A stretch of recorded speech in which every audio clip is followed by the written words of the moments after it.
This is Fresh Air. I'm Terry Gross. The film Everything Everywhere All at Once received the most Oscar nominations this year, 11, including Best Picture and Best Supporting Actor for our guest Ke Huy Quan. It's his first big role in decades, and he's already won a Golden Globe, a Screen Actors Guild Award, and other major awards for the film. He spoke about the movie and his career with Fresh Air's Anne-Marie Baldonado. Ke Huy Quan was 12 years old when he first appeared on screen in the 1984 blockbuster Indiana Jones and the Temple of Doom. Wow! Holy smoke! Crash landing! Short round. Step on it. Okie dokie, Dr. Jones. Hold on to your potatoes. Crying out loud, there's a kid driving the car! After holding his own co-starring with Harrison Ford, Ke Huy Quan played Data, one of the kids searching for treasure in the 1985 film The Goonies. He starred in a few other films and TV shows, but when he was in his 20s, the job stopped coming. So he decided to leave acting, went to film school, and started working behind the scenes. He tried to convince himself that he didn't miss acting, but after decades being out of it, he decided to try it again. The first script he read after coming out of retirement was Everything Everywhere All at Once. The film is a family drama masquerading as a sci-fi martial arts movie. It's also an absurdist comedy. It's about Evelyn, a Chinese immigrant played by Michelle Yeoh, totally weighed down by her life and her regret. She's trying to keep her laundromat and her family afloat while being audited by the IRS. Ke Huy Quan plays Wayman, Evelyn's husband, who's also trying to keep it together, but is considering serving Evelyn divorce papers. Things start getting strange when Wayman is taken over by another version of himself from an alternative parallel universe. He's here to warn Evelyn of a great evil and to tell her that she alone, this version of herself, is the only person who can save the entire metaverse. I know you have a lot of things on your mind, but nothing could possibly matter more than this conversation we're having right now concerning the fate of every single world of our infinite multiverse. Where's the respect for my dear Evelyn, I know you. With every passing moment, you feel you might have missed your chance to make something of your life. I'm here to tell you, every rejection, every disappointment has led you here, to this moment. Don't let anything distract you from it. Ke Huy Quan, welcome to Fresh Air. Anne-Marie, hi, how are you? Thank you for having me.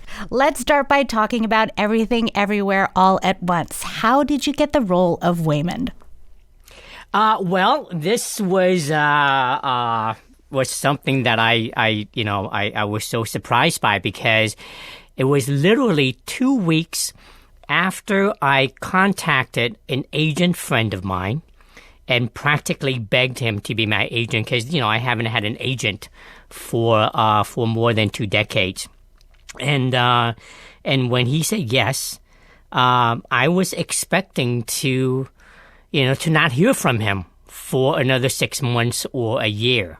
And when that phone rang, literally 2 weeks later, and he told me about this project, I was so surprised, but also so happy that there was something like this out there.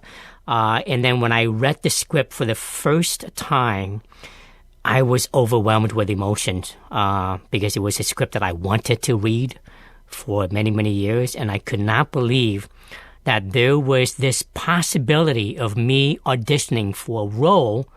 It's not a minor role, it's a major role, and it was a role that I thought it was written for me. And I was just so excited. Let me take a step back. What made you want to get back into acting after being out of it for so many years?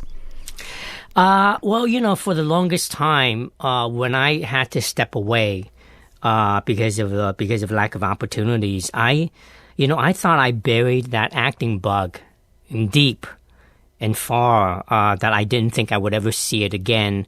But over the years, as I was working behind the camera, I noticed that there was a change in the landscape. The Asian actors were giving much more meatier roles. What I was used to seeing, the stereotypical, the marginalized, the butt of the joke characters, no longer what was being offered. When I saw a television show called Fresh Off the Boat that featured an entire Asian cast on television and being really successful that lasted for 6 seasons. I mean, during that entire time, unbeknownst to me, something was missing, and that acting bug slowly crawled itself back to the surface. And I would just hear this little voice in the back of my head saying, Key, maybe it's time to consider doing this again. And I would entertain it for a little bit, and then I would brush it away really quickly, thinking, that's impossible. I haven't done this for so long. And I didn't even know if Hollywood would want me again. But every time I pushed that voice away, every time I ignore it, it would just come back stronger and louder until I couldn't ignore it any longer. Now, it had been a while since you were on a movie set as an actor. What was it like being on set again after such a long absence? And I even read that, after you got the part, you were like a little bit worried about telling people about it because you were worried you'd get fired. Like, what was it like being back there?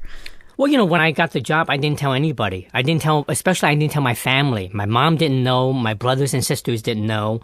When I was preparing to play Wayman, nobody knew except my agent, Jeff Cohen, who is my attorney, and my wife, because I thought I was afraid that I would suck, or that I would get fired the first week into the shooting, where the Daniels, think, oh my gosh, we made the biggest mistake of our career by hiring this guy. So I didn't know, but when it was, I remember holding the script in my hand, and it was this tangible evidence that I was going to do this again. I was overwhelmed with emotions. And stepping in front of the camera for the first time after 20 years away, I felt alive. I felt whatever that was missing all those years. And I didn't know what it was. All of that was gone. All of a sudden, I felt like I was back where I needed to be. Do you know what can you articulate, do you know what it was that felt like home, like what the feeling was that you had been missing? I think it stemmed from the fact that when I had to step away when I was so dispirited, I should say, or disheartened, because those opportunities dried up. I spent a long time lying to myself that acting isn't fun anymore. In fact, when I actually stepped away and started, going to college and start working behind the scenes, so many people have come up to me and said, how come you don't act anymore? And I would say, well, because I don't enjoy it anymore. My heart is behind the camera. And that was my answer. And I thought that I've said it enough times where I actually believed it. I didn't think I love it anymore. But of course, that wasn't true. Acting was something that I love all my life. And I guess when I don't know. I mean, I don't know how to explain it. I guess when I stepped in front of the camera again, I just felt I felt like I was at home. I was comfortable. I felt like I was a kid again. What I was feeling when I was a little kid on the set of Indiana Jones, on the set of The Goonies, all those feelings came rushing back. And and that's why everything felt so familiar to me. Now, you and your fellow cast members have to play so many different versions of these roles. You know, at times you were kind Waymond trying to keep the business and the family running, sad about his marriage. Then you're also Alpha Waymond, this strong fighter who's trying to save the universes. And in another timeline where Evelyn and Waymond don't escape to the U.S. or don't go to the U.S. together, Evelyn becomes a martial arts movie star, and they use actual footage of Michelle Yeoh's real life for that. And Waymond's, you know, a romantic leading man. That universe seems very inspired by Wong Kar-wai films. This is sort of a technical question, but how did you keep all those different Waymonds straight? Because sometimes it was like you were shooting a scene and had to play all the versions of Waymond in the same sequence. Yeah, I was very lucky. When I was preparing for this role, I came across an interview that Margot Robbie did. And she was talking about how, like, for every movie she does, she always hires a body movement coach. And his name is Jean-Louis Rodriguez, and to help her discover her character. And it's through this technique called the Alexander technique. And I read that article and I was fascinated by it. And up until then, I never heard of, there was an actual coach that teaches you how to move. And so I got lucky and I got in touch with this body movement coach, Jean-Louis, and we had numerous sessions, and it was fascinating to me because the process starts with him, reading the script and then picking a very specific animal for me to do. For example, Tax Waymond, he would pick a squirrel. CEO Waymond, he would pick a fox. And then Alpha Waymond, he would pick an eagle. And my homework was to spend a lot of time on YouTube looking at various videos of these three different animals. And I spent a long time just watching videos of squirrels. And I even printed out pictures of different looking squirrels and different looking eagles and foxes. And I would just, tape them on the wall. That was the very first step that I did to help myself get into these characters. And then for the emotional aspect of it, I grew up in a very traditional Chinese value family where we were taught from a young age to internalize a lot of our emotions. Even like during those tough times, I never shared it with my family. I was always in my room by myself and just, feeling miserable because I wasn't working most of the time. And all those feelings that I had, that was locked up. And I knew that if I were to play these characters, I would have to be very honest with myself. And second, I need to let those feelings out. And that's what I did. I spent a long time persuading myself to open that door. And that was the only way I can play him. You have a lot of great fight scenes in this movie. The first one that you do, you unexpectedly fight off guards with a fanny pack. And it's not like a chic fashion fanny pack. It's like a corny, sensible fanny pack that a dad would have. It's an example of something that happens throughout the film, which is like using something mundane and then making it elevated, like doing something major with something unexpected, just kind of like your character Waymond, who's more than he seems. Did that appeal to you, like the way your character got to play against expectations? I loved it. That's why I think the Daniels are geniuses. Who would have thought that a fanny pack can be a lethal weapon?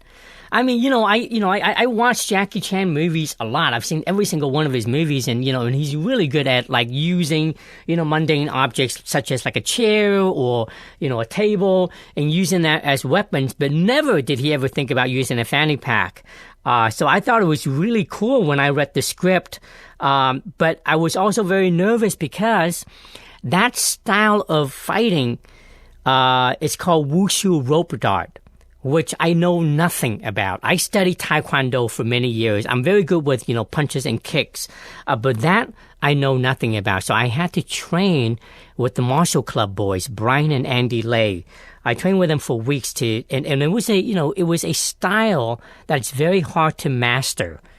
And I could never do it, even though we were training for weeks. And I knew that on the day of the shooting, we do not have the luxury of doing many, many takes until we can get it right. I was told from the very beginning by the Daniels, I says, Key, we only have one day. We can only afford to do no more than 2 or 3 takes per shot.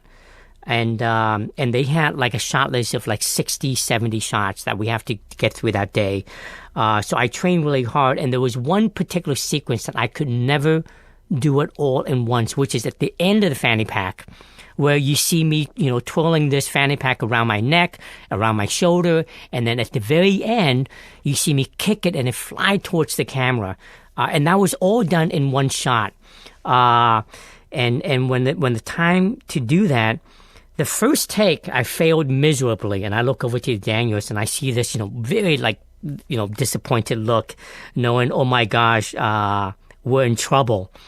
And then take 2, I heard the camera roll, I heard action, and I started swinging the fanny pack around my shoulder, my neck, and finally the very last piece of that move, where I kicked the fanny pack and I see it almost in slow motion fly out, and I was just so overwhelmed with joy, and I hear everybody clap and applaud it, and it was a great feeling to be able to do that in 2 takes. And to turn out as well as it did, really, that was to the credit of the entire team. So many people are moved by this movie, and I think for immigrants or children of immigrants, it's particularly moving, for Evelyn and Wayman, like a big fork in the road was their decision to leave home and immigrate to the U.S. And I think for a lot of people who choose to immigrate, like to leave their homeland, like that's what it's like. It's that big decision, that big fork in the road.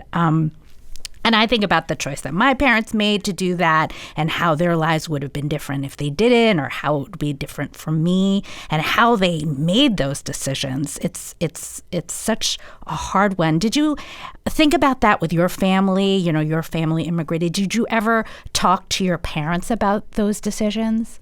Oh, I think about that all the time. Absolutely. In fact, I that's why I think my parents are heroes. To make that difficult decision to leave home and to bring our entire family to a foreign land where, they don't speak the language, and they have to, especially my parents, they gave up everything they had to get all of us here. It was such a selfless decision because they're not doing it for themselves. They did it for us so that we can have a better future. And I saw them struggle when they got here. They were my dad was in his 50s. My mom was in her, in her 40s. And I saw them struggle with the language, of course, and not knowing, They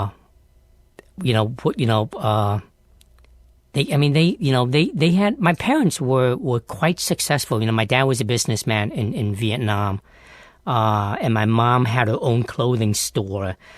So they made decent money, and they gave all of that up. So by the time we got to the United States, they were heavily in debt. And so they would have to just, do any job they can that was being offered to them to put food on our table. Just so that we can have a better future. I mean, that's crazy. It's so noble what they did. And that's why when I, as fate would have it, when I landed my first job working with Spielberg and Lucas in Indiana Jones, I felt so proud because for the first time in my life, rather than taking something from them, I felt that I can give something back. And make them proud, We're listening to the interview Ke Huy Quan recorded with Fresh Air's Anne-Marie Baldonado. He's nominated for an Oscar for Best Supporting Actor for his role in the film Everything Everywhere All at Once. He'll talk about fleeing from Vietnam with his family as a kid, living in a refugee camp, then coming to the U.S., being cast in Indiana Jones and the Temple of Doom at age 12, and more after a break. I'm Terry Gross, and this is Fresh Air. Hi, this is Molly Seavy-Nesper, producer at Fresh Air. And this is Seth Kelly, also a producer at Fresh Air. If you like the Fresh Air podcast, we think there's a pretty good chance that you'll also like the Fresh Air newsletter. It's a weekly newsletter written by us, the people who help make the show. You'll get all the week's interviews and reviews in one place, plus staff recommendations, interviews from the archive, bonus audio, and what's coming up on the show. Imagine an email you enjoy getting. To subscribe, go to whyy.org/fresh air. This is Fresh Air. I'm Terry Gross, back with more of our interview with actor Ke Huy Quan. He stars as the metaverse-traveling husband in the film Everything Everywhere All at Once. He started acting as a kid in the 1984 film Indiana Jones and the Temple of Doom. When he was in his 20s, he stepped away from acting after not getting any jobs. He worked behind the camera on stunts for films like X-Men and as an assistant director for Wong Kar-wai. But after seeing more Asian American actors getting roles in films and TV, he decided he wasn't done with acting and decided to try again. Within weeks, he was called to audition for Everything Everywhere All at Once. Now he's won many awards for Best Supporting Actor for his role, and he's nominated for an Oscar. Let's get back to the interview he recorded with Fresh Air's Anne-Marie Baldonado. You were born in Saigon to a big Chinese family, and your family decided to leave Vietnam, and you had to split up. Your mom took 3 kids, and you and the rest of your siblings traveled with your dad. Do you know why your parents decided to leave and split you up that way, that was the best way to do it? Well, because that was our second attempt. Our first attempt, we all left together, and we got caught, and we were jailed, and then we were released, and my parents lost everything because it cost a lot to get all of us on a boat. And so then they worked really hard and they saved up enough money to make a second attempt. And when that opportunity came, they decided that it would be better if we were to split up. The chance of one of us making out is a lot higher.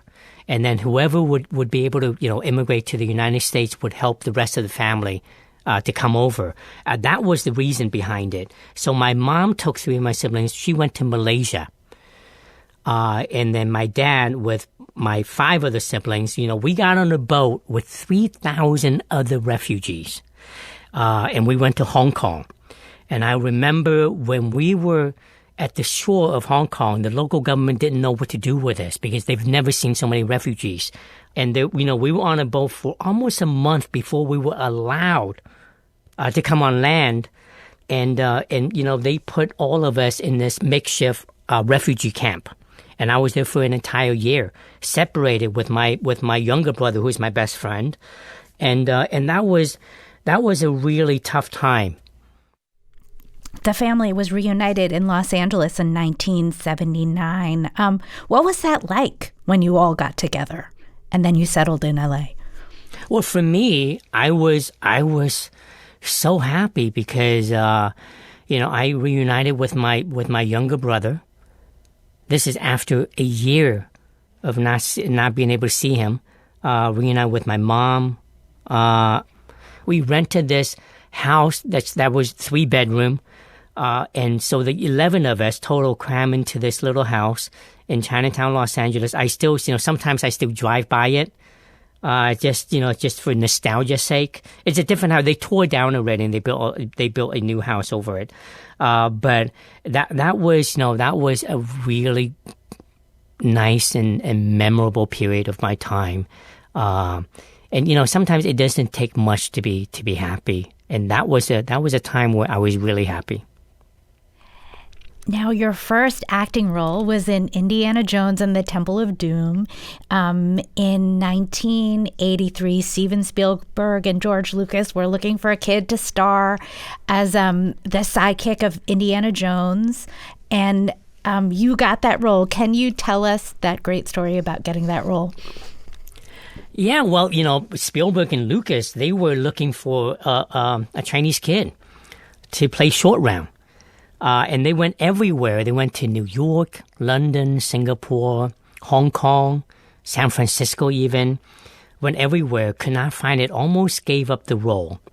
When, thank God to the casting director, Mike Fenton, who suggested that that they would have an open call in Chinatown, Los Angeles. And this was like 1983, so there was a very small Asian community living in Chinatown at that time.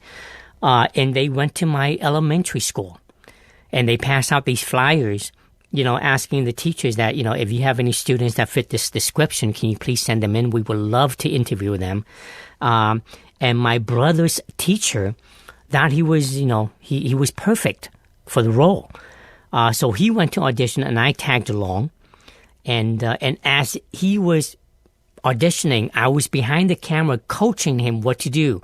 I had no idea why I was doing that because I didn't even know what was going on, but I was just telling him to do this, to do that. And the casting director saw me and asked if I wanted to give it a try, and I did. And the very next day, we got a call from Steven Spielberg's office. And my mom, thought it was a really fancy meeting because, she heard Hollywood, big director, big movie star. And she had me wear this, really uncomfortable 3-piece suit that she bought in Chinatown, again, that I would wear during Chinese New Year. And I looked really uncomfortable. Steven took one look at me, gave me a hug, and asked me to come back the next day and wearing something really comfortable. And I did. Walked into the room, and there was Harrison Ford, George Lucas, and Steven Spielberg. We spent an afternoon together.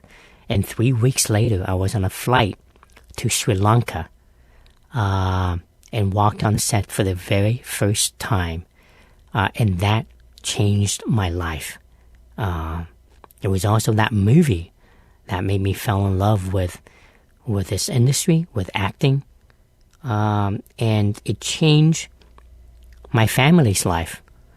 Because then now I was able, Spielberg and Lucas, honestly, they were so generous. I was able to make a lot of money at that time to help my parents pay off their debt. And then also to be able to buy a house for my family to live comfortably in.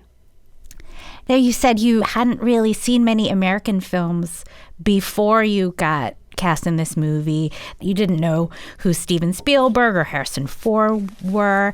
It's funny that it wasn't, seeing films that necessarily made you want to be an actor. It was actually doing it and, the acting and being on set. And the movies that you made early in your career are these like adventure, carnival ride type movies, I'm not sure what it felt like filming, but like in these movies, there are water slides and roller coasters. It's just like this, this like adventure. I don't know if that's what it felt like filming them. Oh, absolutely. It felt like you're going to a theme park every day, with like Indiana Jones, a roller coaster, Goonies, water slides, like your pirate ships. We didn't have the luxury to be able to go to Disneyland when I was a kid. So that was Disneyland to me. And it was just so much fun. Your second film was the adventure kid movie, The Goonies, an important movie for some of us of a certain age who grew up in the 1980s. It's from 1985, and it's about a group of kids that are friends who have to move because a rich man in their town is buying all of the family homes to build a golf course. The kids find a treasure map and go on an adventure to find pirate gold to try to save their families. They go through all these trials, and they actually find the treasure while also being hunted down by these evil crooks because, of course, it's an adventure, so they have to be being hunted down. I want to play a quick scene. The kids have found the treasure and are filling their bags with gold and jewels when the bad guys find them. We'll hear the main kid first, played by Sean Astin. I got an idea. What is it?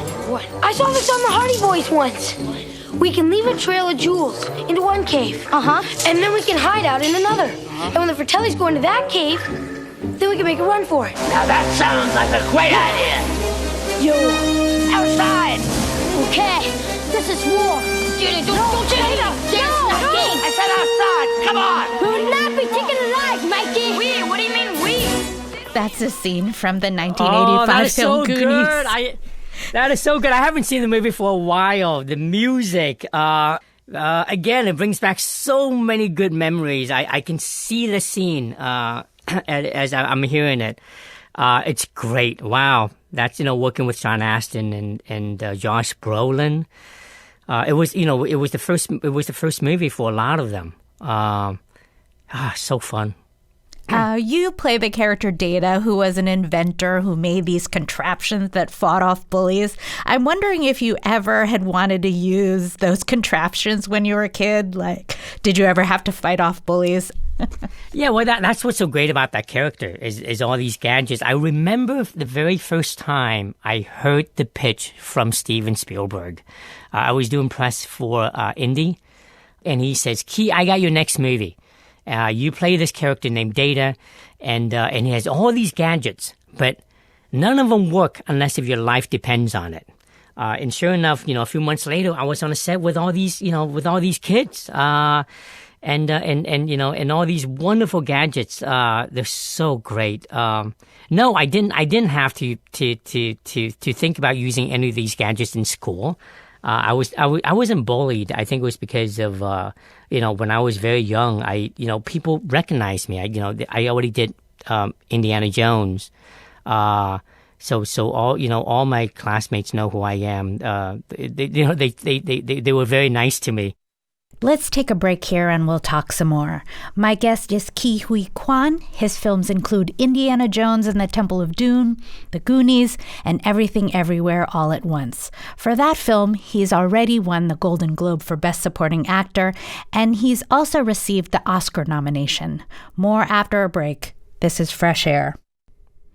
I read that after you made Everything Everywhere All at Once, you couldn't find work again for a year. And, we should remember that you finished filming that movie. Was it at the beginning of 2020 or the end of 2019? Yeah, beginning of 2020. Yeah, so, then the pandemic started.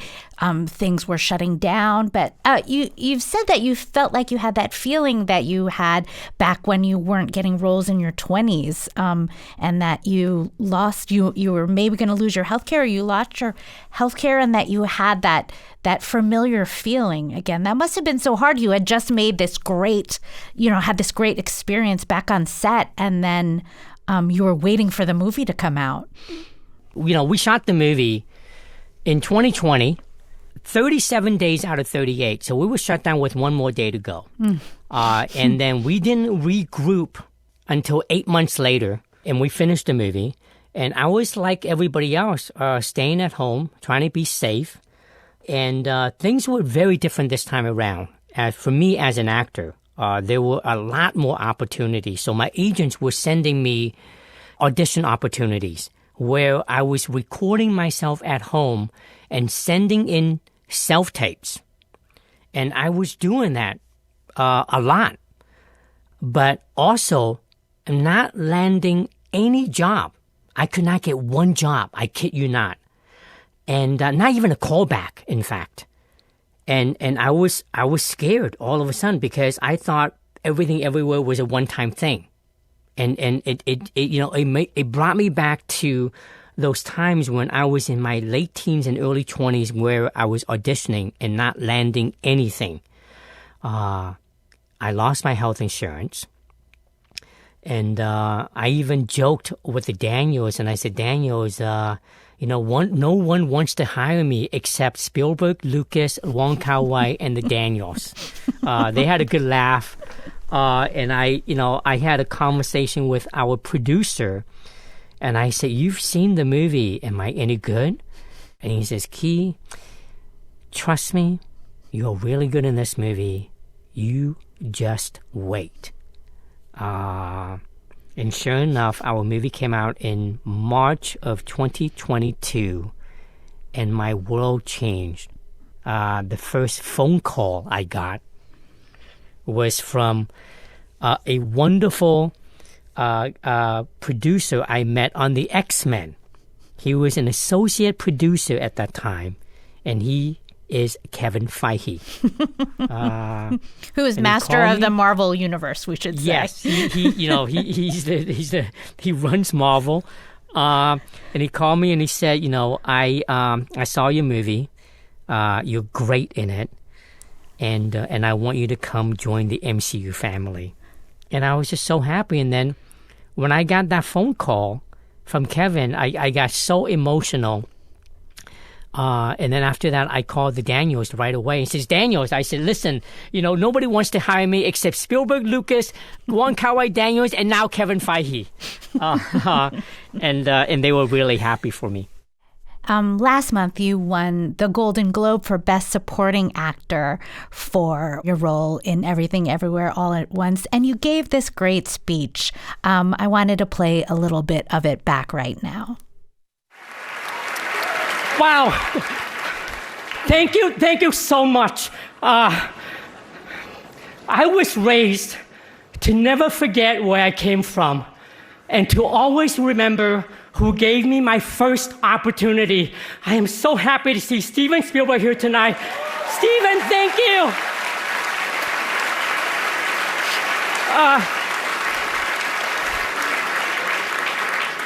When I started my career as a child actor in Indiana Jones and the Temple of Doom, I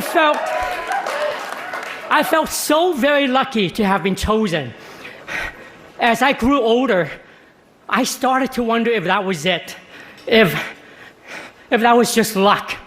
For so many years, I was afraid that I had nothing more to offer, that no matter what I did, I would never surpass what I achieved as a kid. Thankfully, more than 30 years later, two guys thought of me. They remembered that kid, and they gave me an opportunity to try again. That's an excerpt of Key's Golden Globe speech. It's great that Steven Spielberg happens to have a film out this year, too, so he can be in the audience with you at all of these events. Oh, my gosh. That was such a memorable night for me. During this awards season, I wanted, the one person that I really wanted to see was Steven. And we kept missing each other. He would go to an event where I didn't go, and then I would go to other events where he didn't go. And it just so happened to be at the Golden Globes where we reunite in person. I haven't seen him like maybe in 12 or 13 years. We saw each other during the pandemic over Zoom. We had like a Goonies reunion on Zoom, but not in person. And when I found out that he was going to be there, he was nominated. Of course, having him won and I won, it was so special. And to be able to look him in his eyes and to thank him for everything that he has done for me, that not only that first opportunity, but also, he changed my life. That was really special. And, I after I won, I went back out and I gave him a big hug and I said, Steven, I hope I make you proud tonight. And he says, Key, you made me proud when you were just 12 years old. And it was just so good to give him that hug. He means so much to me. I love him so much. Well, it's nice that you're both getting acclaim this year for the particular movies that you made, because I think they're both very moving, personal movies. It's really special because, during this entire journey, for me, I've been very honest, and to the point where sometimes it scares me. So I've been very personal, sharing my struggles, sharing my story. And at the same year where he basically shared his childhood with the world. And how cool is that, huh? That both of our movies are being recognized. Oh, wow. I will always remember this year. Such a special year for me. Ke Huy Quan, thanks again for joining us, and congratulations on all of your success. Thank you so much. I had a wonderful time chatting with you. Ke Huy Quan spoke with Fresh Air's Anne-Marie Baldonado. He's nominated for an Oscar for Best Supporting Actor for his work in the film Everything Everywhere All at Once. Next, he stars in 2 TV shows, Loki and American-Born Chinese. They both premiere later this year. Fresh Air's executive producer is Danny Miller. My thanks to the awesome Dave Davies for hosting last week while I took the week off. I'm Terry Gross.